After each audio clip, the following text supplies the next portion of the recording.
My weekend was good. We own a motorhome, an RV, something we purchased during the pandemic, Yeah, us and a million other American families. Germinals Uh, too. One thing I noticed is that a RV, when you're on an RV parking lot, with all these big, massive buses and the RVs, the RVs look small. Like, Yeah, I'm gonna buy the small one, I'm not gonna buy the multi-million dollar bus. yeah, But then when you drive the thing home and you bring it home, you realize it's massive.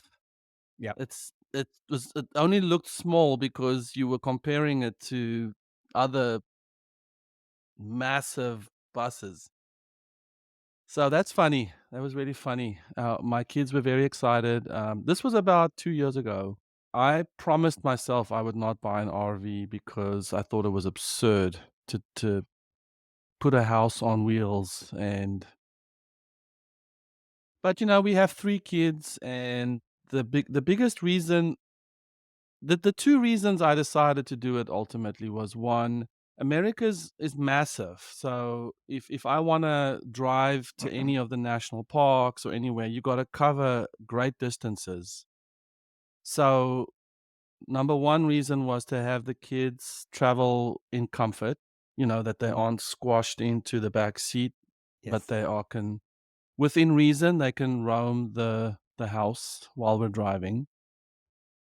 And the second reason was I can take the RV just, down to the beach and spend the day at like local use. It doesn't always have yes. to be crazy distances. So, anyways, that was about 2 years ago. And I'm going to say I have mixed feelings today. I'm surprised at how often it breaks.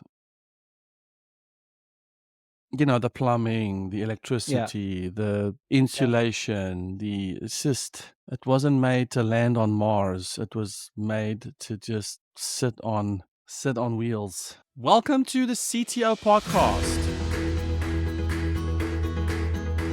a show dedicated to all the brave humans showing up in technology leadership roles around the globe. Every week, we'll help you keep track of the stories you missed, the trends that might pass you by, and talk to people that shape how we should show up as Chief Technology Officers. I am your host, Etienne de Bruin, founder of 7 CTOs, and joining me as always is the creator of amazing CTO newsletter, Stephan Schmidt. Let's go. I also realized that I need to, it's almost like my relationship with my dog. It's a reflection of myself. Mhm. How much I'm annoyed or irritated with my dog is a reflection on how I'm doing that day and how I feel in my head, Yeah, And the same with the RV. Uh, the less I invest in myself and like going mhm, places, and the more I am burning myself out through work, the less time I spend with the RV, and so I have a sort of an ambivalent relationship with it. yeah. So that's a long answer to say that we spent last week in the RV, um, 40 minutes away. Just, it was nice. Sometimes it's It's nice to cool. shrink the world's problems just into making the box work. Like, all the problems are out Yes. there, and all I have to do is make sure we can cook, use the toilets, and be safe. When you said that about the size of an RV of the RV, I'm reminded of a scene when me and my wife we were on Corsica and for one day essentially, and we sat in the harbor and there was someone with a nice ship, nice boat, a yacht, A and yacht, yes. he was sitting there and enjoying and like the harbor, Corsica. And then there comes and then another yacht came in, another boat came in, which was larger. And the person, this on the larger. And you could see like the person, the smaller one, was not so happy anymore, like because it was a larger roller ship, and then they settled in the port, and then 10 minutes later there came a huge yacht, a huge one, and so and I thought this is like that's interesting. It's like the other two people were a bit happy for a brief moment in For a time brief when they had, moment, yes. and but then they sized themselves up to the other, and they said, oh, this must the person must be happy because of a larger boat or something. It was so funny, like to see in this 20 minutes or how long it Yes. lasted. And they Uh, couldn't understand why these two Germans on the beach were just laughing their heads off, yes, we were watching so them. amused. I have no ship, and but it was so amusing. Yeah, there I must be an thought, evolutionary survival instinct in the signals that your brain processes when it sees something bigger. Th There must be a yeah, part of yeah, there must be a mini yes, model in yes, our I think so. brains that are like, "Hey, Yes, hang on, what's going on here?" yeah, I think so. So it's good to have You self-reflection Yes. and avoid. You wrote a newsletter. Is Are we discussing the stories from the last one or from the No, for the upcoming next one? from the upcoming Oh, one, rock and from the roll. one from tomorrow. Oh, you're gonna publish it tomorrow? I publish it tomorrow, yeah. Okay. Wow. So we do it Good. now, and then essentially finished, and then I publish it tomorrow noon or tomorrow, yeah, something like Okay, perfect. early afternoon. Yeah, Okay. Okay, let's jump in. Welcome to this week's CTO show. excellent, love it. We're gonna call the CTO show. CTO show on YouTube and CTO pod on the podcast. Yeah, The CTO show is Stefan and I talking about a bunch of things that we think CTOs are talking about, should talk about, should be aware of. What I love about this idea is the pace at which CTOs are running, the bombardment of not only internal information but external information. It's not always easy or sometimes fun to know, well, what should I be looking at, what's happening in the world. And I'm hoping that this show will in a fun conversational way just keep people focused on some things that are happening out there. And Stefan is doing the research, also publishes this to the amazing CTO newsletter. Go subscribe to that. And come back for this. If you are on a run or walking your dog or buying an RV, you should be listening to this audio version.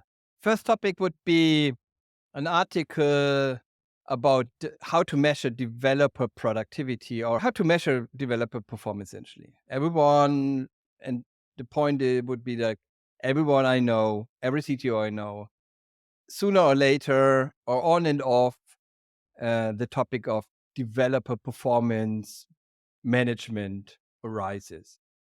And I thought this article is very interesting because it makes my point that, and the point of a lot of people, that pull requests are not a measure of performance. The number of pull requests are not a measure of performance, but there are many other things that you could measure for performance. And it's, I think it's really eye-opening, the article. It says a lot of things. For example, participation in meetings or participation in decisions. So how do you participate in decisions? Something that people might not come up with as a measurement of performance of people, Mm, for example. And there are many more in there that I thought are very interesting. mm. How do you think? How is the topic of developer performance from your Let experience? me ask you this. Why why can't pull requests be a measure of performance? The Speaking with the article, I think the main, if I do not mess, I don't want to misrepresent the article, but my understanding of the article, one point would be that developers don't think pull requests, the number of pull requests or the number of closed Jira tickets or something like that, or lines of code. written are not measuring performance. And if you try to measure performance in a way that the developer think is bonkers, you lose trust and they don't trust you in with all the other stuff that you're saying and doing, because obviously you try to measure performance in a way that does not resonate with them. And I think it does not resonate with them. I think the easiest way is lines of code, for example, because you can write a lot of lines of code. You can few lines of code. I think developers think, most developers probably think that if you solve a problem with less lines of code, that's better for a lot of reasons. So having more lines of code as a measure of performance is does not make any sense to them. And I think from this base, the same goes for pull requests, like the number of pull requests. It's easy, can easily, you can have a lot of pull requests or you can have few pull requests. It's not correlate. There's no correlation with performance, Mm.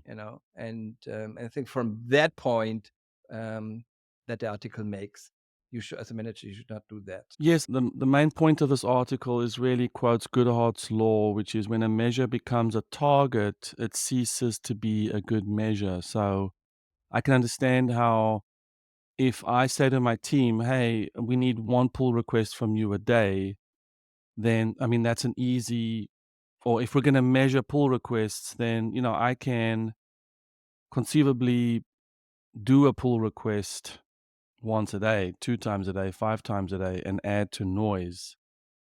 I understand the idea that you can game the system, or that you can put a seemingly innocuous group of metrics together, and then the moment you do that, then the team starts to game the system, or like you said, they lose trust, and then they think, okay, well, why why a bunch of smart people, why would I be measured this way? What I struggle with is there seems to be this resistance for measuring people's performance. Like if I have a team, or if I am constructing something, you can measure the performance. But because we are in a creative zone and software development is hard, it seems like there is a resistance to measuring performance. Do you see the same? Yeah, I do kind of. I do see the same. So I'm a very competitive person, and I I value performance very highly, and a performant organization very highly. But I would agree in principle that with what you said. And I disagree with the point. I agree with your point, but I agree with the assumption that we should not measure performance. I think every CTO should look for a high performance organization and a high performance culture, and also tell people that they are working in a high performance culture, and also question things that he or she sees, or that they see, that doesn't look performant to them. Mm. I've seen too many. Yeah, I think, yeah, it can be a bad thing what you said. I see this sometimes, that people, that the that just because lines of code is not a good measurement, is used as an argument that you should not measure performance at all. Which I think is wrong. So yes, I think there should be a high performance. You should push for performance. Yeah, the thing that I was thinking was, if only we could define a unit of work. This might be a little bit off topic, but I was thinking about this yesterday actually as I went to see Oppenheimer yesterday, and I was very inspired. But I was thinking how amazing would it be if our industry can define a unit of work? So we can't do lines of code, we can't do pull requests. We all work in teams. You don't have a direct impact necessarily on outcome. And yet we have this thing called Jira, or we manage work according to tickets. And, it's just, there seems to be a contradiction. Thought a lot about that in the last 20 years. I think we would first need an understanding, that's a side quest, understanding of complexity, because I think one of the challenges of software development is complexity. If I build a house, it just has 3 dimensions, and there's a limited number on how I can connect a wall to another wall, or I can connect a wall to other walls in general. Like I could connect a wall to, let's say, I don't know, realistically, 4 other walls. In software development, you can connect a wall to 1,000 other walls, so it's totally different. I can connect a class, a service, to 1,000 other classes. So I think the main challenge already is how to define complexity, which is totally different from everything else we are doing. And I think the type of work is I'm astonished a little bit. It's a pet peeve of mine, but I'm astonished that when you buy a razor. I don't buy like you buy a razor from a drugstore, and like or from a supermarket chain in Germany, and there are huge differences in the performance of that razor. So there are different brands, and not like Gillette, but like the lower brands. But they have very different performance. But nevertheless, all of these get built and sold. I think in software and also houses, like we co-built this house. They're very different houses, and they perform very differently. Nevertheless, everyone is more or less happy. I think with software, the difference in software is that we really most of companies focus on impact and stuff like conversion and features. So it's a tremendous difference between building a good feature that gets you on a hockey stick, that goes viral and that's sticky, and a bad feature, that's not that way. And it's built by the same persons and the same product management process. So I think because the output is so widely different, people think, I think the input, an input performance measure does not make as much sense as with other stuff. You build a house, and it takes 12 months, and then you have the house, and you might not be happy, or you might be happy, but you have the house.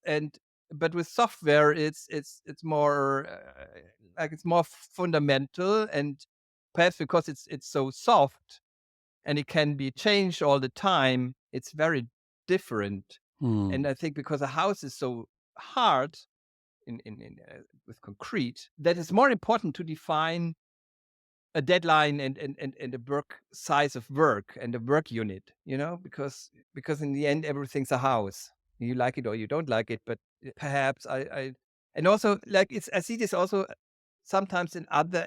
Yeah, well, I see this sometimes with rented cars, because we rent cars, and so I see a lot of cars, a lot of different cars, and I think they are widely different usage wise.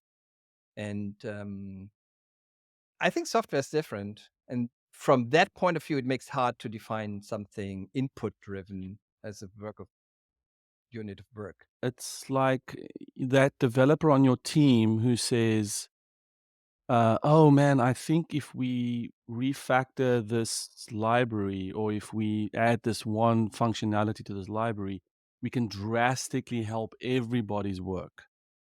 Yes, So, but they disappear for 2 weeks, or they don't follow the system of delivery.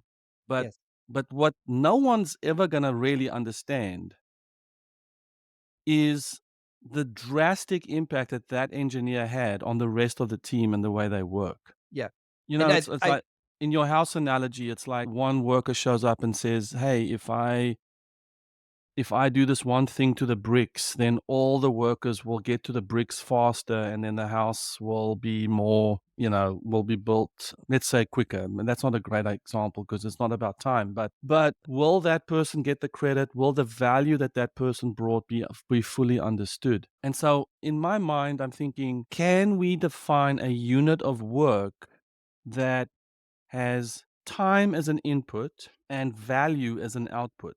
Can we reduce that to the smallest possible block? So if I work, if I work 2 hours, I get X value. If I work 3 hours, I get 2X value.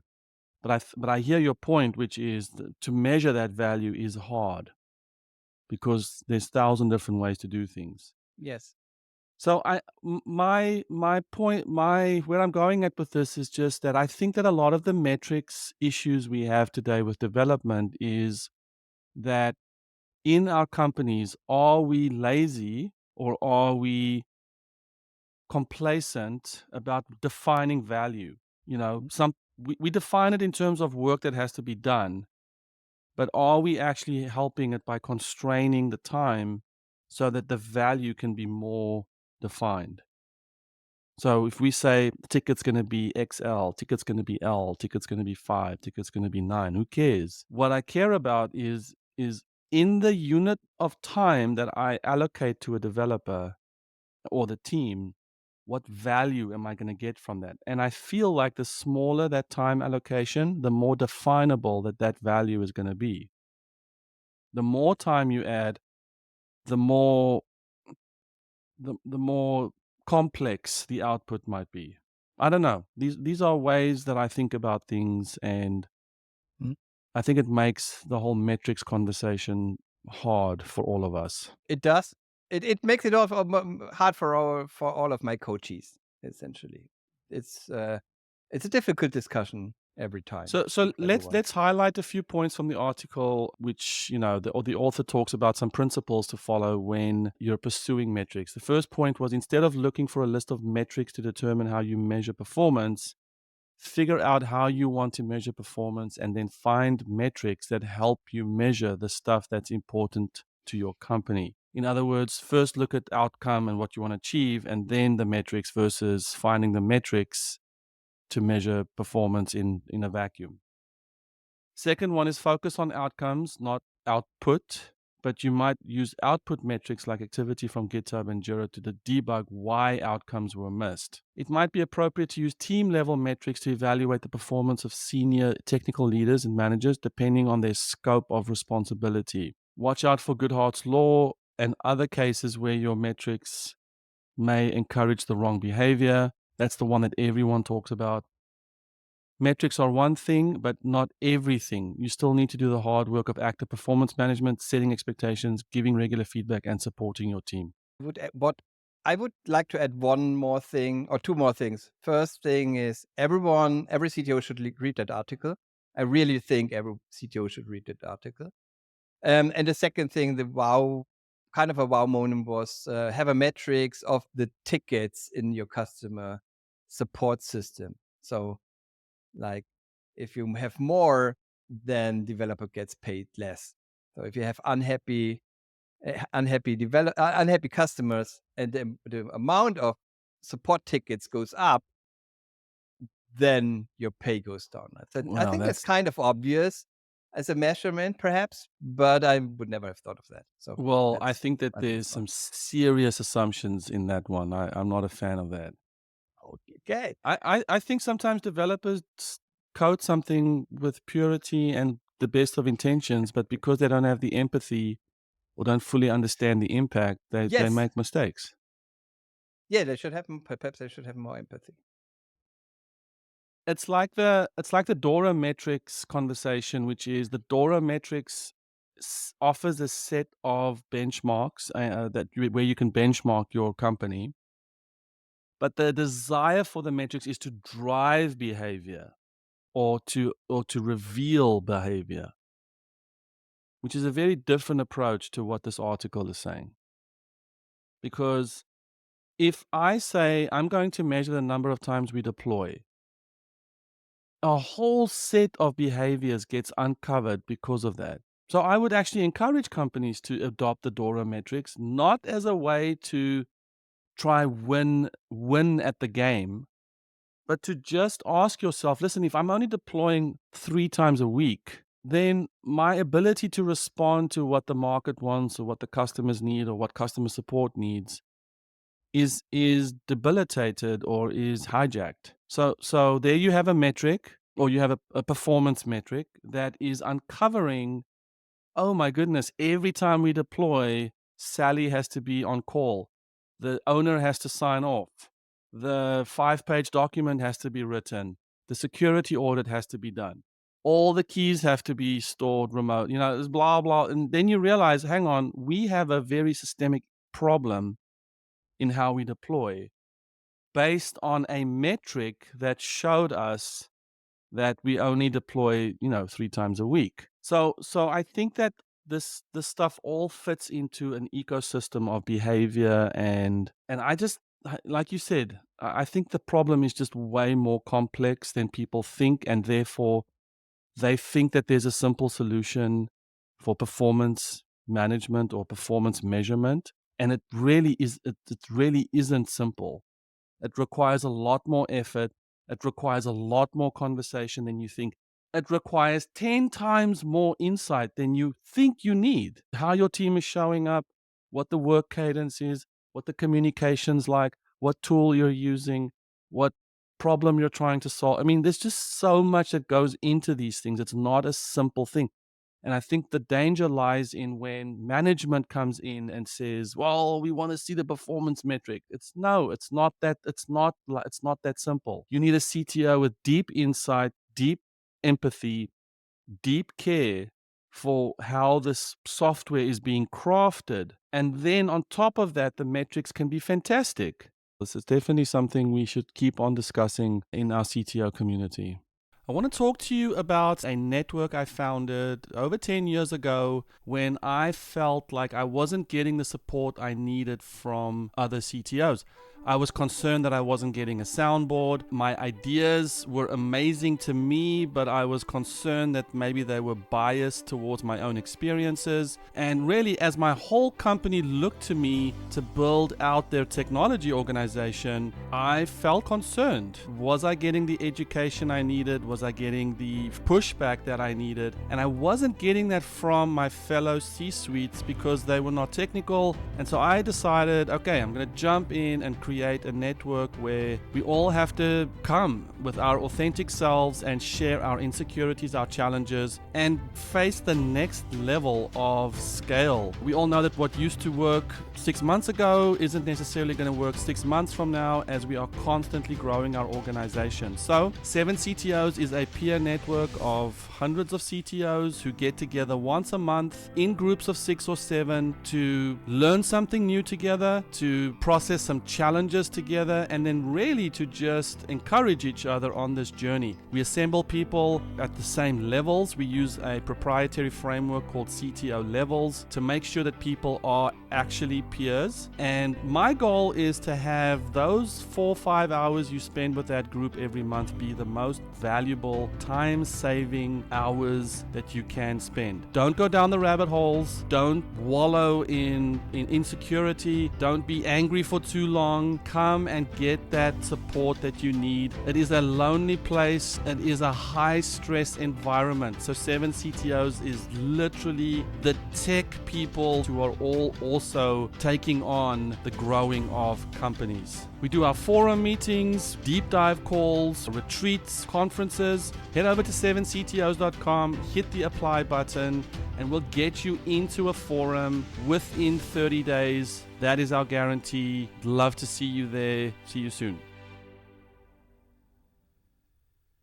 I feel like I want to come up with or want to collaborate with someone on, I see a little square in my brain and I see time and I see value and I see the product of that is effort. So if I have to work on a big ticket or if I'm a part of a team that's trying to solve a big problem, is it possible for us to break it down into the smallest blocks of time and value? What's next, Stephan? Next one is the article is called "The Most Efficient and Environment-Friendly Programming Languages," and it's a little discussion about a paper which looks into how much energy a programming language uses. And I found that article interesting for 2 reasons. The first reason is that developers don't care, at least from my experience. And the second reason is that a lot of my CTO coaches get into sustainability.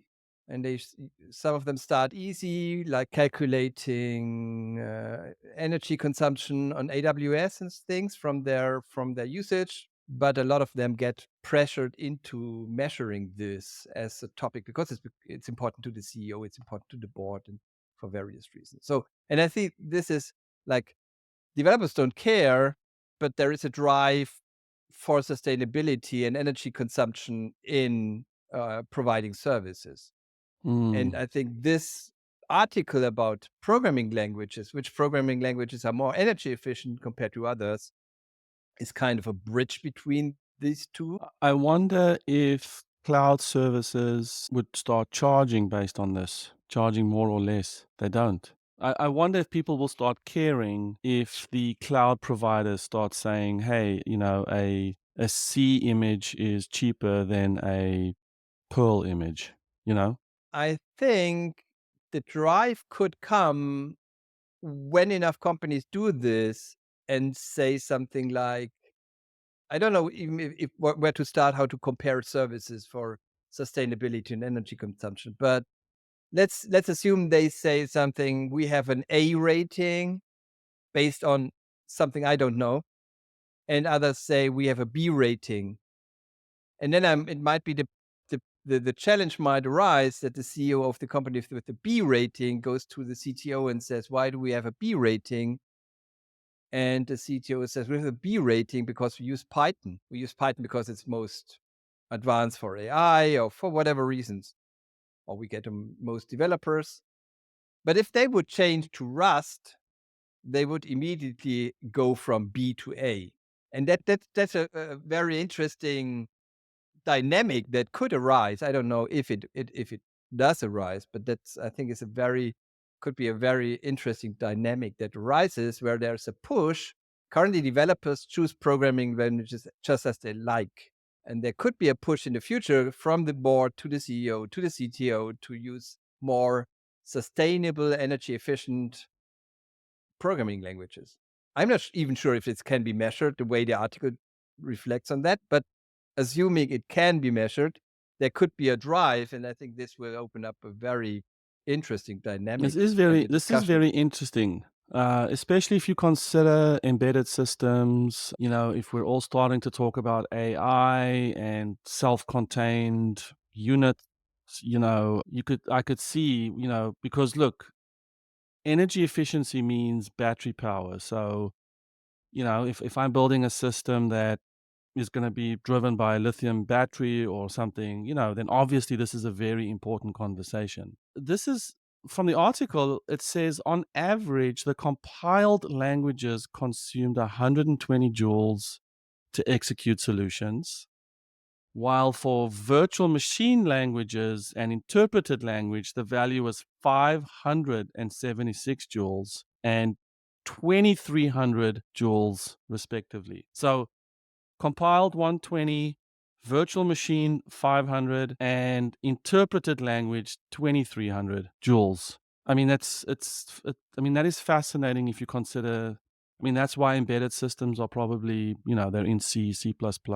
Then this trend can also be observed in the case of execution time, as compiled languages required 5,000 milliseconds, virtual machines 20,000 milliseconds, and interpreted languages almost 90,000 milliseconds on average. I mean, these are important things, I mean, if you consider interpreted languages, I mean, it's dynamic typed languages mostly that runs through the interpreter, runs through the compiler. I mean, the runs through the just-in-time compiler, whatever. I would say these are really important considerations. Not so much from an energy efficiency, maybe, but I mean that execution time alone. I mean, I would want my apps or my code to run as quickly as possible. So on the list we have the top languages for energy efficiency, energy use. Number 1, no surprise, C. I was birthed in C. Rust, second. C++ is third. Ada is fourth. Java is fifth. So Java coming in at roughly 2 times the energy usage of C, but a lot better than most of the languages that follow, which is just name a language. And then for execution time, C is the top, Rust is at the top, C++, Ada, Java. So it's the same cats. And then in terms of megabytes, what is Memory the consumption. megabytes? Memory consumption. Pascal is number one. Wow. And then Go. Go's one of my favorite languages. Mine too. Huh. But I think that the dynamic is really interesting if it takes off, because like up to now the CEO does not care a bit what programming languages you use. So CTO development, the developers are free to choose whatever they want to do.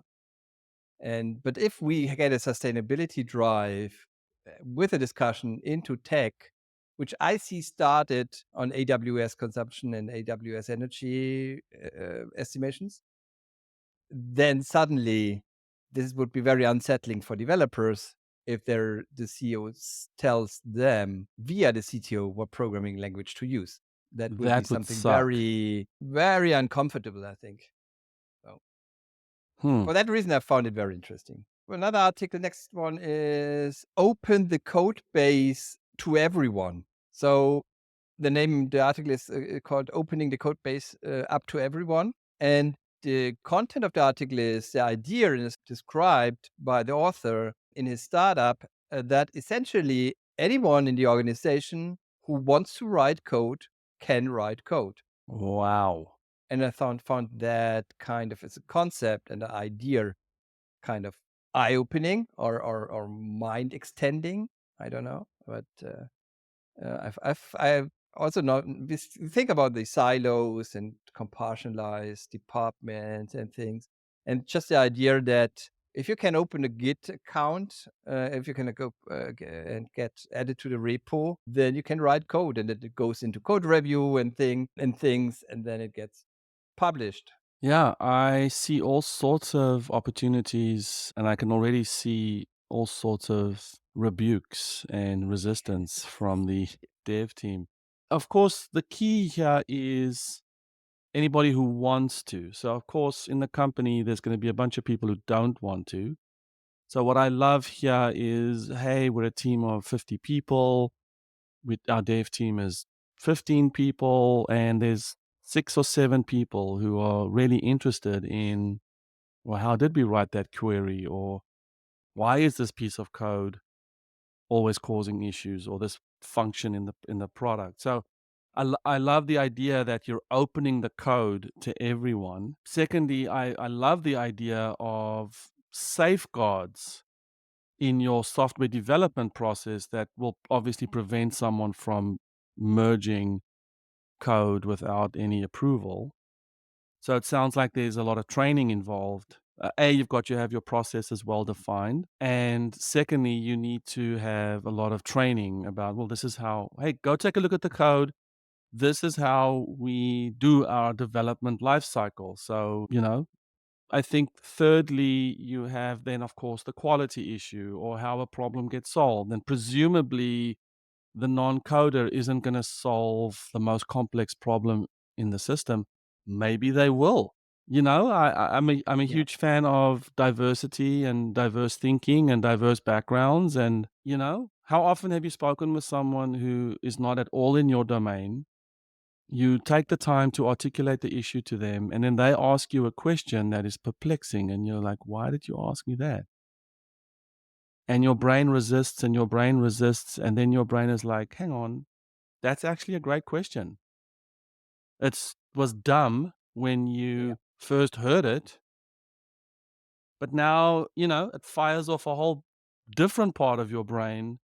This we talk about this all the time, Stefan, like ChatGPT and LLMs, like stimulating different thinking. And if you can rely on your own people in your own company to come with, well, should the query first get the customer IDs, but don't we just need their shoe sizes? And you're like, well, hang on, why are we loading all of these? Yeah, I guess we could just do it that way. So I absolutely love this idea. Me too. Me too. And also, I might add, of all for the reasons you said, I might add two more.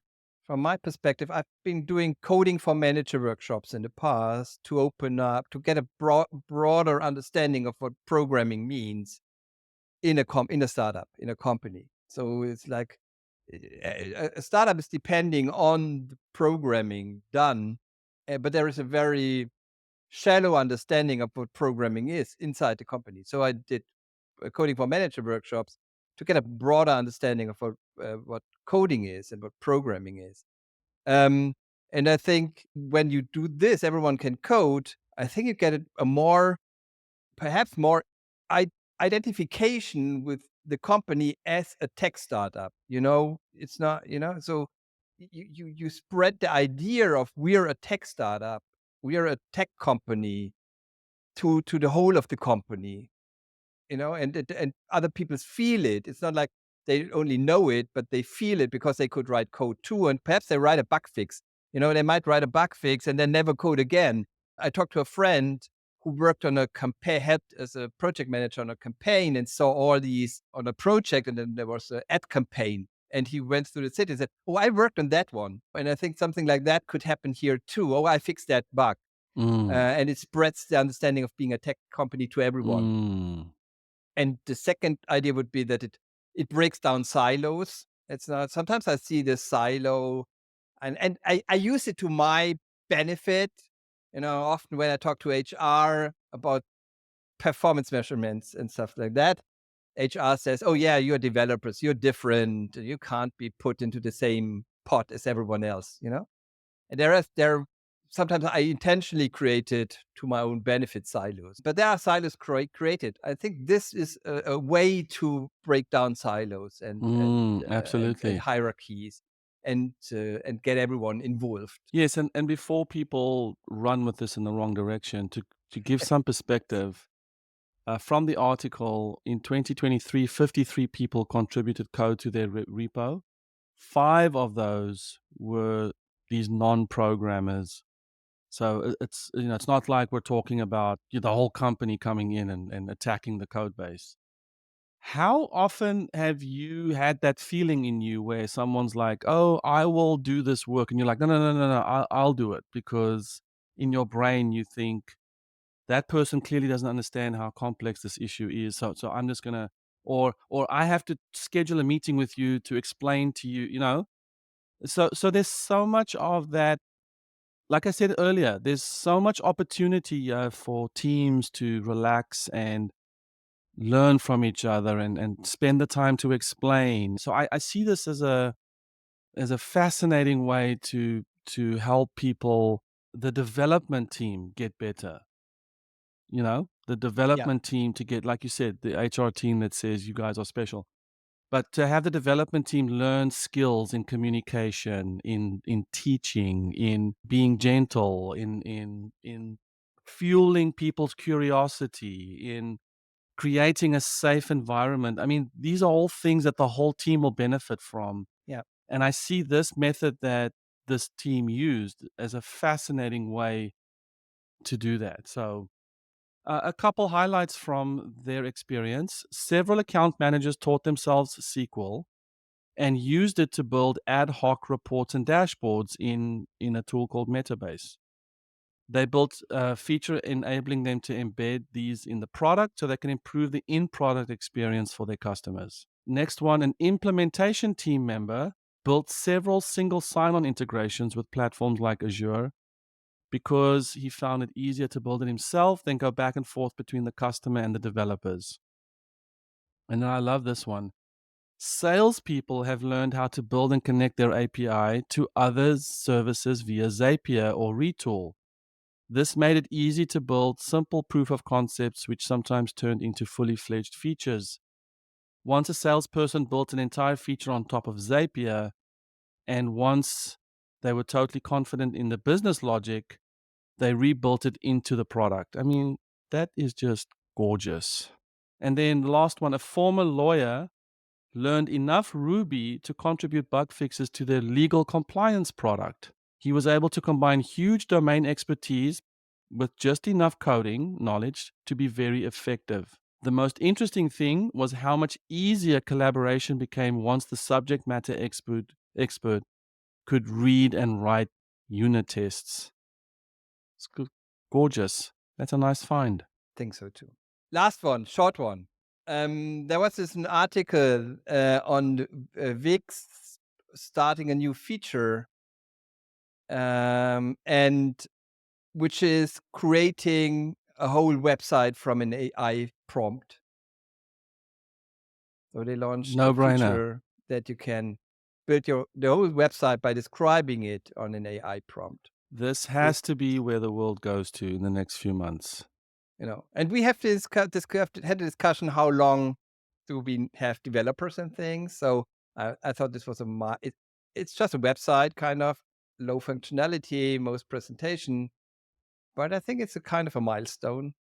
Absolutely. I really think that this is where we have to go. The first target for LLMs needs to be the creation of markety, whatever websites. Like, it just makes so much sense because websites have been optimized to have best practice sitemaps. So it's why do I have to go and create all these things if I can have a conversation with a service to just go and build it? Hey, I want to add a blog post, blah, blah, blah, blah. Like what I think is more powerful is I need to add a couple photos to my gallery that depicts my summer vacation, or my team's offsite, and Done. go find the photos at our Google No, Drive. Boom. don't. That's too much. That's I need some astonishing photos from our offsite for the team page. Add them. boom. Thanks. I struggle sometimes to say please and thank you to ChatGPT because I do this, and say please do that, and then and I say thank you. It's kind of ridiculous, but so No, I think this is very exciting. And I don't see this as the demise of the developer. I see this as the demise of agencies who for far too long have gotten away with charging people way too much money for the basics. yeah, Now I'm not talking about the agencies who've realized that website building is the commodity and that the real um, IP or the real the real intellect is how do I acquire more customers, or how do I push my message to more people, but the website itself has to be something that no one thinks about anymore. And then I wonder what the evolution is of that. If because ultimately the website, the machine or the LLM now creates a website that is consumed by who? By a person or by a search robot or by another LLM scraping the internet. I mean, it's just the snake eating its tail situation. It has to converge onto some. Like I said in our last show, I think we're just moving towards a world where there just are no apps, there are no websites, yeah, it's not necessary. There's you just talk to the ghost in the machine, and it will just give you the information you need. yeah. As last time, I agree this time. So I agree and agree, and I mean, and you're saying clever things. I agree. So that's it. Sometimes I So, listen back to myself and I'm like, man, I should just be careful what I say. There's a lot of stuff. yes, yes, but then uh, who listens? Hey, we have 2 or 3 people listening. No, we have a lot of people listening. It's taking off, which we have a lot of people listening. But I have this sometimes at a conference that after a conference talk, I thought, oh, what have I said? Hmm. Hopefully my boss is not listening. Something, or someone from HR is not listening. I sometimes Yeah. tell too many truths. But sometimes they need to be told, then I'm telling them. Great. So let's end the show. That was wonderful. It's always wonderful to see you. I do want to ask you a question. I'll end the show here. There you have it, another episode of the CTO Podcast. If you like the show, let us know. Like and subscribe on YouTube and subscribe to us in your favorite podcast app. It'll be amazing to keep this community growing. If you want to talk to us, we're on Telegram. Go check out CTO Podcast on our Telegram group. And of course, you can always hit us up on Twitter. I am ETDEBRUIN. And Stephan is King of Coders, KINGOFCODERS. Please head over to 7ctos.com. Check out the most favoritist, amazingest community of CTOs on the internet and in the world. And also go check out amazingcto.com and subscribe to the newsletter. This is what makes the show possible, is all the amazing research and work that Stephan does to make this show happen. We love all of you, and please, let's see you next week. Cheers.